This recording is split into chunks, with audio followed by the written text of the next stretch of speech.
Hello दोस्तों, नमस्कार। Again स्वागत है आपका चाणक्य ग्रुप ऑफ इकोनॉमिक्स में। दोस्तों, आज के इस वीडियो में हम डिस्कस करेंगे टैक्सेशन का पार्ट 2। इससे पहले हम ऑलरेडी कर चुके हैं टैक्सेशन पार्ट 1, जिसमें हमने डिस्कस किया था taxation and different kind of taxation. तो आज हम करेंगे डिफरेंट काइंड ऑफ टैक्सेशन। इसमें हम करेंगे 4 डिफरेंट टाइप के टैक्स। जैसे नंबर 1 पे फिगू टैक्स, नंबर 2 टोबिन टैक्स, नंबर 3 रॉबिन हुड टैक्स और नंबर 4 में करेंगे स्पान टैक्स। तो इनको डिटेल में एनालाइज करेंगे कि ये है क्या। ठीक, चलिए सबसे पहले हम डिस्कस करते हैं पिगुवियन टैक्स, और इसको हम बोलते हैं सिन टैक्स। ठीक, सो अगर हम ओवरऑल बात करें, पिगुवियन टैक्स काफी इंपॉर्टेंट है नेट पॉइंट ऑफ व्यू से भी। अदर एग्जाम जहां जहां भी इकोनॉमिक्स यूज होता है वहां एक्सटर्नैलिटीज भी यूज होता है, तो वहां वहां ये पिगुवियन टैक्स काफी इंपॉर्टेंट है। चाहे पीजीडी के एग्जाम्स हैं, चाहे कोई पीएचडी या फिर अदर एंट्रेंस एग्जाम है, उनके लिए भी, उनके पॉइंट ऑफ व्यू से भी ये कॉन्सेप्ट थोड़ा इंपॉर्टेंट है। सो अगर हम ओवरऑल बात करें, ये सारा बेस्ड होता है इकोनॉमिक जो एक्सटर्नैलिटीज हैं। एक्सटर्नैलिटी 2 तरह की होती हैं, एक है पॉजिटिव एक्सटर्नैलिटीज और दूसरी है नेगेटिव एक्सटर्नैलिटीज। तो पॉजिटिव इंपैक्ट भी होते हैं इकोनॉमिक एक्टिविटीज के, जैसे एक कोई पार्क है, उसमें पार्क में फ्लावर्स हैं तो पॉजिटिव एक्सटर्नैलिटी दे रही है, और नेगेटिव एक्सटर्नैलिटीज भी हैं, जैसे कोई स्मोक कर रही है फैक्ट्रीज, उससे जितना पोल्यूशन क्रिएट हो रहा है तो वो नेगेटिव एक्सटर्नैलिटी क्रिएट करेगा। तो पिगुवियन टैक्स इंपोज होता है नेगेटिव एक्सटर्नैलिटीज पे। तो जितना भी नेगेटिव एक्सटर्नैलिटी क्रिएट किया उसको कंपनसेट करने के लिए गवर्नमेंट इंपोज करेगी टैक्स। अब जो ये टैक्स है इसी को हम बोलेंगे पिगुवियन टैक्स या फिर sin tax. So a Pigouvian tax is a tax place on any good which create negative externality. Question तो यही बन गया कि कौन सी एक्सटर्नैलिटी इंपोज होता है, negative externality. The aim of Pigouvian tax is to make the price of the good equal to social marginal cost। तो ये थोड़ा इंपॉर्टेंट है, price of the good. Price of the good कहने का मतलब ये है मार्जिनल प्राइवेट कॉस्ट। जो मार्जिनल प्राइवेट कॉस्ट है it should be equal to social marginal cost. ठीक, सो सोशल मार्जिनल कॉस्ट के बराबर होना चाहिए। अब जो प्राइवेट मार्जिनल कॉस्ट है, प्राइवेट मार्जिनल कॉस्ट है, that is private marginal cost. ठीक, तो इसमें 2 चीजें इंक्लूड होती हैं। एक तो प्राइस इंक्लूड होता है जो वो पे कर रहा है, प्लस अब इसमें जितना भी उसने एक्सटर्नैलिटी क्रिएट किया, मतलब जितना उसने पोल्यूशन क्रिएट किया वो भी ऐड हो गया, एक्सटर्नैलिटी भी ऐड हो गया, तो ये बन गया that is private marginal cost. ठीक, so it should be equal to social marginal cost. तो जहां पे ये दोनों इक्वल एक दूसरे के बराबर होंगे, सोशल मार्जिनल कॉस्ट एक दूसरे के बराबर होंगे, वहां पे जो economically efficient allocation of resources होगा। So that create more socially efficient allocation of resources. इनको हम डायग्राम से करेंगे तो ये ज्यादा इजिली समझ आ जाएगा। So it is named after the economist Arthur Pigou who developed the concept of externality in 1920s। तो 1920s में ये concept Pigou ने develop किया। So a Pigouin tax is a government cost on any activity that creates socially harmful externalities। तो harmful externalities create की है और government ने उस पर एक प्राइस चार्ज किया है, या एक टैक्स इम्पोज किया है, या फिर एक कॉस्ट इम्पोज की है। तो जो भी गवर्नमेंट की वो कॉस्ट है जो एक्सटर्नैलिटीज को कवर करने में रिकवर मतलब इम्पोज की है, तो उतना ही टैक्स गवर्नमेंट उससे लेगा जिस इंडिविजुअल ने एक्सटर्नैलिटी क्रिएट की है, नेगेटिव एक्सटर्नैलिटी क्रिएट की है। So externality is an activity that creates a negative effect on the other in a society. तो यहाँ पे स्पेशली नेगेटिव एक्सटर्नैलिटीज पे ही टैक्स इम्पोज होता है, जिसको हम बोलते हैं पिगुवियन टैक्स। सो एग्जाम्पल के तौर पर pollution. So a driver of a non-compliant vehicle don't suffer immediately from their exhaust। तो नॉन कंप्लायंट व्हीकल्स का मतलब ये है ऐसी व्हीकल्स जो रूल्स को अबे नहीं करते, रूल्स को पालन नहीं करते, और जो उनका स्मोक लेवल है वो थोड़ा हाई रहता है, but everyone behind them does. सो जो भी ड्राइवर है उस व्हीकल का वो तो सफर नहीं करता, लेकिन उसके पीछे जितनी भी गाड़ियां चलती हैं, जितनी व्हीकल चलते हैं, वो सफर करते हैं। So their exhaust also increase pollution for everyone in the community. So the government impose Pigouvian tax. अब गवर्नमेंट जितना उसने एक्सटर्नैलिटी क्रिएट किया है, जितना उसने नेगेटिव एक्सटर्नैलिटी क्रिएट किया है, उतना ही कॉस्ट चार्ज करेगी। खैर इसको असेस कर पाना तो इतना बड़ी मुश्किल बात है कि कितना उसने पोल्यूशन किया, लेकिन फिर भी एक estimation. So on the non compliant vehicle to impose a higher cost on the drivers to compensate for suffering the cause. तो जितना भी सफर कम्युनिटी हुई उतना ही कंपनसेट मतलब हायर चार्ज गवर्नमेंट चार्ज करेगी उस पर जिसने ये पोल्यूशन क्रिएट किया।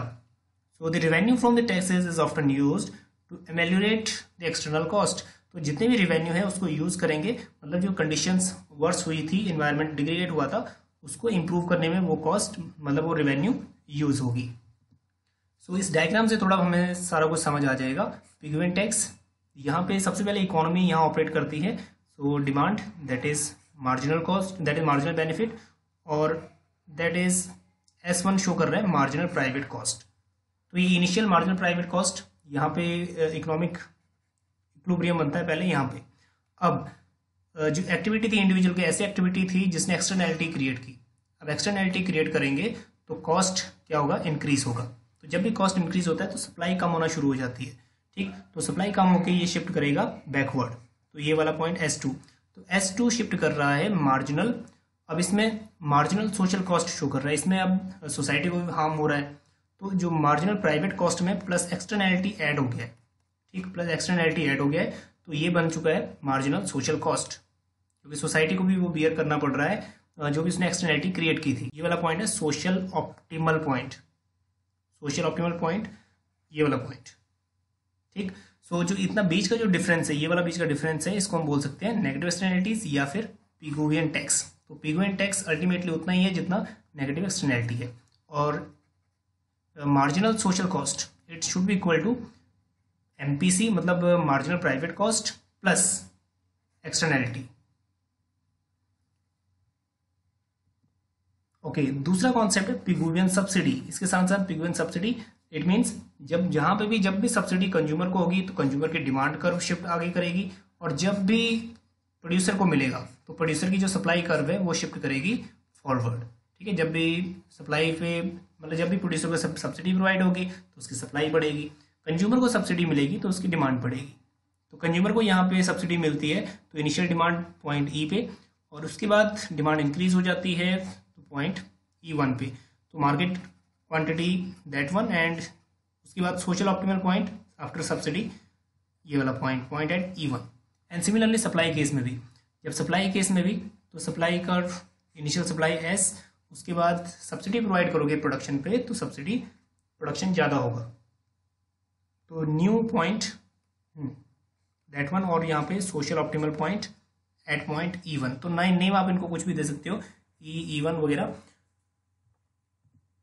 चलिए अब बात करते हैं examples of Pigouvian tax. पिगुवियन tax के कुछ एग्जांपल्स हैं, जैसे टैक्स ऑन सुगरी ड्रिंक्स, उसके बाद टैक्स ऑन टबैको, कांग्रेशन चार्ज, यहाँ पे भीड़ वाला इलाका होता है उस पर, कार्बन टैक्स, CO2 चार्जेस, उसके बाद टैक्स ऑन पेट्रोल्स। तो ये डिफरेंट एग्जांपल्स थे पिगुवियन टैक्स की। Now next one is Tobin tax. So Tobin tax अगर हम बात करें, ये ऑलरेडी 1 या 2 बार यूजीसी नेट में आ भी चुका है डायरेक्टली। तो जो भी करेंसी ट्रांजेक्शंस पे टैक्स लग रहे हैं, मतलब इंटरनेशनल करेंसी ट्रांजेक्शन हो रहा है ओपन मार्केट में, जितने भी टैक्सेस लगते हैं उनको हम बोलते हैं टोबिन टैक्स। तो ये रफली अगर हम इसकी डेट याद करें तो डेट 1972 तक ये डेवलप हुआ था। So the American economist James Tobin who first popularised the idea of a levy on currency transactions in the early 1970s। So the Tobin who won the Nobel Prize for Economics in 1981 में Nobel prize भी इनको मिल गया था। So the Tobin tax proposed tax on a short term currency transactions। तो एक बात ये थोड़ा क्वेश्चन बनता है कि ये लॉन्ग टर्म करेंसी ट्रांजेक्शन में लगता है शॉर्ट टर्म। तो शॉर्ट टर्म जितनी फ्लक्चुएशंस होती हैं, मतलब जितनी मूवमेंट्स होती है करेंसीज की ओपन मार्केट में, तो उन पे जो टैक्स लगता है वो करेंसी ट्रांजेक्शन टैक्स, ठीक। So the Tobin tax is design to deter only speculative flows of hot money. तो जो मेनली इम्पोज होता है, ये वाली लाइन सबसे इंपॉर्टेंट है, जो मेनली इम्पोज होता है ये स्पेकुलेटिव फ्लोज, जितने भी स्पेकुलेटिव मतलब जितने भी सट्टे वाली चीजें हैं या सट्टे के लिए पर्पज से जो आर्बिट्रेज करते हैं, आर्बिट्रेज का जो मेन काम होता है दैट इज ARBITRAG। आर्बिट्रेज का जो मेन काम होता है वो क्या होता है, selling and purchasing of currencies. एक कंट्री से सेल करते हैं, मतलब परचेज करते हैं, दूसरी में सेल कर देते हैं। तो परचेज उस कंट्री से करते हैं जिस कंट्री में उसकी वैल्यू कम होगी, और इसको वहां सेल कर देते हैं, उस कंट्री में सेल कर देते हैं करेंसी को जहां पे उसकी वैल्यू ज्यादा है, ठीक है, उनको ज्यादा प्राइस मिलता है। तो एक जो आर्बिट्रेज है वो क्या करते हैं, करेंसी की वैल्यू को इक्वलाइज भी करते हैं दोनों कंट्री में, कहीं ना कहीं इक्वलाइजेशन का भी काम करते हैं। तो ये speculative flows of hot money, और हॉट करेंसी क्या होती है, एनी फ्रीक्वेंट ट्रांजेक्शंस, मतलब जो फ्रीक्वेंट ट्रांजेक्शंस होती हैं जिन करेंसीज की शॉर्ट टर्म में, for the shaking of higher rate of interest and capital gain. Capital को गेन करने के लिए या फिर जो हाई रेट ऑफ इंटरेस्ट लेने के लिए एक मूवमेंट्स होती है करेंसी की, मतलब ट्रांजेक्शंस होती है फ्रीक्वेंटली, उसको हम बोलते हैं हॉट मनी, मतलब ट्रांजेक्शन इन ओपन मार्केट या one country to another country. तो इस स्पेकुलेटिव फ्लोज को थोड़ा कंट्रोल करने के लिए टोबिन टैक्स इंपोज हुआ था। So money that moves regularly between financial market अभी ओपन फाइनेंशियल मार्केट की बात हो रही है, in a search of high short term interest rate. तो कैपिटल गेन के लिए या फिर high short term interest rate achieve करने के लिए ये एक्टिविटीज की जाती हैं। तो यहाँ पे इन्हीं एक्टिविटीज को रेगुलेट करने के लिए टोबिन टैक्स इम्पोज होता है। So it is not mean to impact long term investments. तो लॉन्ग टर्म ये ऑपरेट नहीं करते, शॉर्ट टर्म मूवमेंट में ही ये टैक्स इम्पोज होता है। So the shorter the investment cycle, the time between buying and selling a currency, the higher the effective rate of tax. क्योंकि short run में जितनी सेलिंग एंड परचेजिंग हो रही है उन्हीं में टैक्स इम्पोज हो रहा है, तो higher rate of tax impose हो रहा है, तो वो इफेक्टिव रेट ऑफ टैक्स हम लोग उसको कह सकते हैं, जिसके रेवेन्यू अच्छा खासा आ सकता है गवर्नमेंट को। सो Tobin concentrated on the economic justification for taxing speculative flows of hot money। तो इसका कीवर्ड जो यही है कि speculative flows जो हो रहा है hot money का, उस पर कंट्रोल करने के लिए या फिर उसको रेगुलेट करने के लिए यहाँ पे टैक्स इम्पोज किया, टोबिन टैक्स। सो एग्जाम्पल के तौर पे इन 2013 Italy adopted the Tobin tax not because it was faced with exchange rate instability, but because it was facing debt crisis। थोड़े डेप्ट क्राइसिस चल रहे थे and uncompetitive economy and a weak banking sector. तो थोड़ा economic crisis चल रहे थे, वहाँ पे जो करेंसी ट्रांजेक्शन्स होती हैं उनको थोड़ा सा रेगुलेट करने के लिए यहाँ पे टैक्स इम्पोज किया, और यहाँ से रेवेन्यू गवर्नमेंट को काफ़ी होने की प्रोबेबिलिटी होती है, क्योंकि मूवमेंट जो इन्वेस्टर्स हैं या फिर जो आर्बिट्रेज हैं वो इस हॉट मनी की मूवमेंट काफ़ी करते हैं one country to another country. So by extending its currency transaction tax to high frequency trading, the Italian government sought to stabilize markets, reduce financial speculations and raise revenue। तो जो financial जितनी भी speculations थी वो गतिविधियों को थोड़ा कम कर दिया और थोड़ा सा टैक्स रेट बढ़ाया ताकि रेवेन्यू उनकी बढ़ सके। Okay, third one is Robin Hood tax. Again जो रॉबिनहुड टैक्स है इसका जो मेन कंक्लूजन है वो यही है, that tax which is imposed on financial transaction taxes। अब जितनी फाइनेंशियल ट्रांजेक्शन्स हो रही हैं, देखो दो तरीके का इन्वेस्टमेंट होता है, एक रियल इन्वेस्टमेंट और एक था फाइनेंशियल इन्वेस्टमेंट। तो रियल इन्वेस्टमेंट मशीनरी प्लांट्स, लेकिन फाइनेंशियल में क्या होता है, शेयर्स, बॉन्ड्स, इक्विटीज, डिवेंचर्स। तो ये सब चीजें ऐसी हैं जो फाइनेंशियल ट्रांजेक्शन्स हैं। तो इन चीजों पे अगर टैक्स इम्पोज हो रहा है तो उसको बोलते हैं फाइनेंशियल ट्रांजेक्शन टैक्स, और ये स्पेशली जुड़ा हुआ है रॉबिनहुड टैक्स से। So the United kingdoms based global campaign for Robinhood tax was launched on 10th February 2010। बस डेट थोड़ा सा याद करनी है, 10th of February 2010, and is being run by a coalition of over 50 charities। तो 50 charities का मिला जुला एक ऑर्गेनाइजेशन है, उसने सेटअप किया था। मतलब इसमें डिफरेंट ऑर्गेनाइजेशन जैसे क्रिश्चियन एड्स हो गया, कॉमिक रिलीफ हो गया, यूनिसेफ हो गया। तो काफ़ी जो 50 जो वेल नोन जैसे यूनिसेफ है, वेल नोन ऑर्गेनाइजेशन है, उन सब लोग मतलब सभी इसमें ऑर्गेनाइजेशन जुड़े हुए हैं। So the Robin Hood tax is package of financial transaction taxes proposed by campaigning group of civil society non governmental organisation. तो इसको हम सिंपली कह सकते हैं जो एनजीओ है उसने इसको कंपेन को शुरू किया या फिर जो रॉबिनहुड टैक्स था उसको शुरू किया। So campaigners have suggested the tax could be implemented globally भी हो सकता है, रीजनली भी हो सकता है, and unilaterally by the individual nation.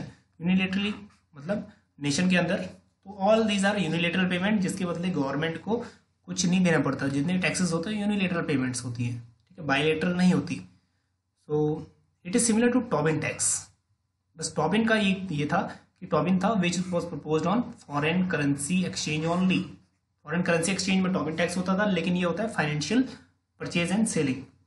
So it would affect a wider range of asset classes including purchase and sale of bonds, commodities, mutual funds, stock and unit trust etc। तो ये वाली line सबसे important है। तो ये जितने भी financial transaction है उन पे टैक्स इम्पोज होता है। The Tobin tax campaign also supports both bank levy and financial activity tax. तो जितने भी बैंकिंग चार्जेस हैं वो भी इंक्लूड है, या फिर अब जो फाइनेंशियल एक्टिविटीज जितनी भी हो रही हैं वो भी इसमें टोबिनहुड में included है, that is included। So however the most of the campaign efforts have focused on the FTT मतलब foreign transaction tax variant। तो अगर हम ओवरऑल बात करें, ओवरऑल बात यही है कि financial transaction tax that is which is directly related with Robin Hood tax. Now next one is Spahn tax, और स्पान टैक्स को हम बोलते हैं updated version of Tobin tax, क्योंकि टॉबिन टैक्स के ऊपर ही बेस्ड था ये। तो Spahn tax is a type of currency transaction tax जो टॉबिन ने दिया था। So that is meant to be used for the purpose of controlling exchange rate volatility या फ्लक्चुएशंस। जितने भी एक्सचेंज रेट फ्लक्चुएशंस हैं उनको कंट्रोल करता है स्पान टैक्स। तो स्पान टैक्स से direct relation controlling foreign exchange fluctuations. So this idea was proposed by Paul Brandt-Span in 1995. So the initial idea of currency transaction tax that was already given by James Tobin in 1972, और इस concept का हम बोलते हैं Tobin tax. So on June 16, 1995, Span in his original idea, उसने analyse किया अपने original idea में, उसने कंक्लूड किया कि the concept was not viable, जो करेंसी ट्रांजेक्शन टैक्स का था, only that concept is not viable, मतलब इकोनॉमी को ऑपरेट करने योग्य नहीं है, जिससे इकोनॉमी इजिली ऑपरेट हो जाए या फिर जो सिस्टम है वो इजिली चलने लगे। एंड उसके साथ साथ एक चीज suggested an alternative solution to the problem of managing exchange rate volatility. तो जितने भी मैनेज एक्सचेंज रेट वॉलेटिलिटी, जितने भी उतार चढ़ाव थे या फ्लक्चुएशन थे, उनको मैनेज करने के लिए अपना सजेशन दिया। So furthermore, he believed that it is virtually impossible to distinguish between normal liquidity trading and speculative noise trading. तो उसके बाद ये भी कहना है उसके, ये यहाँ पे बहुत थोड़ा मुश्किल है, जो लिक्विडिटी ट्रेडिंग हो रही है, मतलब जो स्पेकुलेटिव पर्पस के लिए हो रही है या फिर जो नॉर्मल लिक्विडिटी ट्रेडिंग हो रही है, इसमें डिस्टिंग्विश कर पाना बहुत मुश्किल है। मतलब जो भी जितनी भी ट्रांजेक्शन्स हो रही हैं one country to another country, क्या वो स्पेकुलेटिव पर्पस के लिए हो रही है या नॉर्मली इंडिविजुअल तौर पे हो रही है, ये मतलब इनमें डिस्टिंग्विश करना भी थोड़ा सा इम्पॉसिबल है अकॉर्डिंग टू स्पान।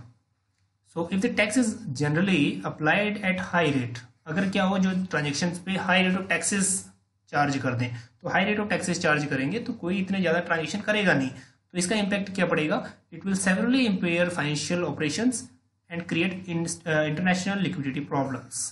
तो यहाँ पे जितने भी करेंसी ट्रांजेक्शन्स हैं, ट्रांजेक्शन पे हैवी टैक्सेस अगर इम्पोज हो जाएगा, तो टैक्सेस इम्पोज होने से क्या होगा, वहाँ की जो करेंसी में ट्रांजेक्शन है वो कम हो जाएगा, और जो लोगों के पास मनी है वो लोगों के पास ही रहेगी एज ए लिक्विड टर्म्स में, ठीक है, उसका ट्रांजेक्शन नहीं होगा। Specially if the derivatives are taxed as well, तो अगर हाई रेट ऑफ टैक्सेस होंगे तो सिंपली इफेक्ट आएगा लिक्विडिटी पे, इंटरनेशनल लिक्विडिटी प्रॉब्लम्स, मतलब जो पैसा जहाँ है वहीं रह जाएगा।